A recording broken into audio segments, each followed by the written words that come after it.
नमस्कार मित्रांनो, आजचा व्हिडिओ आहे आपल्या गावाकडच्या मातीशी जोडलेला।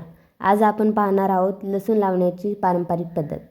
लसूण स्वयंपाकातला छोटासा पदार्थ, पण शेतकऱ्यांसाठी तो मेहनतीचा, संयमाचा आणि आशेचा प्रतीक आहे। लसूण लावण्याची सुरुवात होते ती शेताची योग्य तयारी करण्यापासूनच। जमीन चांगली नांगरून, दगड कचरा बाजूला काढून माती भुसभुशीत केली जाते। माती जितकी मोकळी तितकीच लसणाची वाढ चांगली होते। यानंतर शेतात सरी पाडले जातात। ही सरी पाणी साठू न देता योग्य प्रमाणात ओल ठेवण्यासाठी फार महत्त्वाचे असतात। आता खरी महत्त्वाची पायरी म्हणजे लसणाच्या पाकळ्या निवडणे।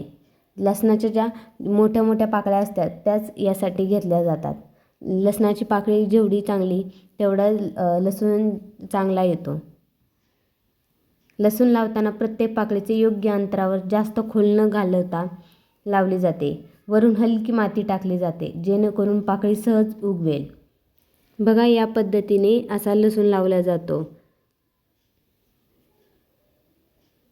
तुम्ही या व्हिडिओमध्ये बघू शकता की लसूण कसा लावला आहे ते, आणि त्याच्यावर हळूच हलक्या हाताने माती ढकलून द्यायची जेणेकरून जास्त पण खोलवर गेला नाही पाहिजे लसूण। बघा, या पद्धतीने आमचे पूर्ण एक सरी ही लसणाची लावून झालेली आहे। आणि गावाकडचं हे वातावरण ते एकदम मन मोहून टाकणारं होतं। या लसणावर आम्ही स्प्रिंकलरही लावलं होतं। त्यानंतर लसूण लावल्यावर याला आम्ही शेणखत सगळ्या अख्ख्या साऱ्यावर टाकून घेतलं जेणेकरून लसणाची वाढ चांगली होईल।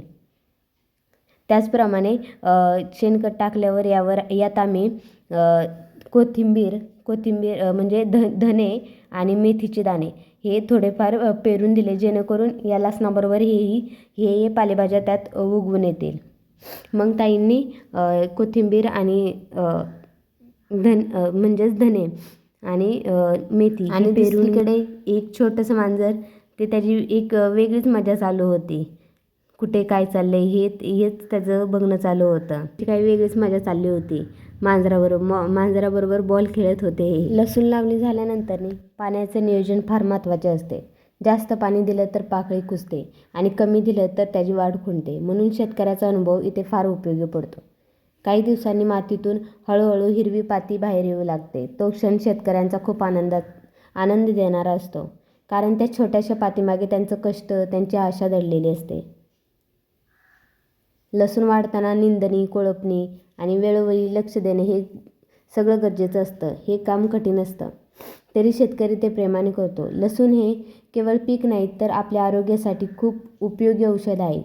रोगप्रतिकारशक्ती वाढवणे, पचन सुधारणा आणि अनेक आजारांवर लसूण फायद्याचे असतो।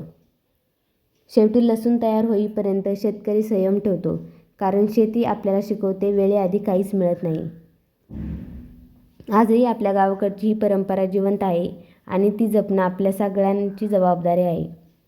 बघा, या पद्धतीने आम्ही स्प्रिंकलर वापरून लसणाला पाणी दिलेलं आहे। जर व्हिडिओ तुम्हाला आवडला असेल तर लाईक, शेअर आणि सबस्क्राईब करा।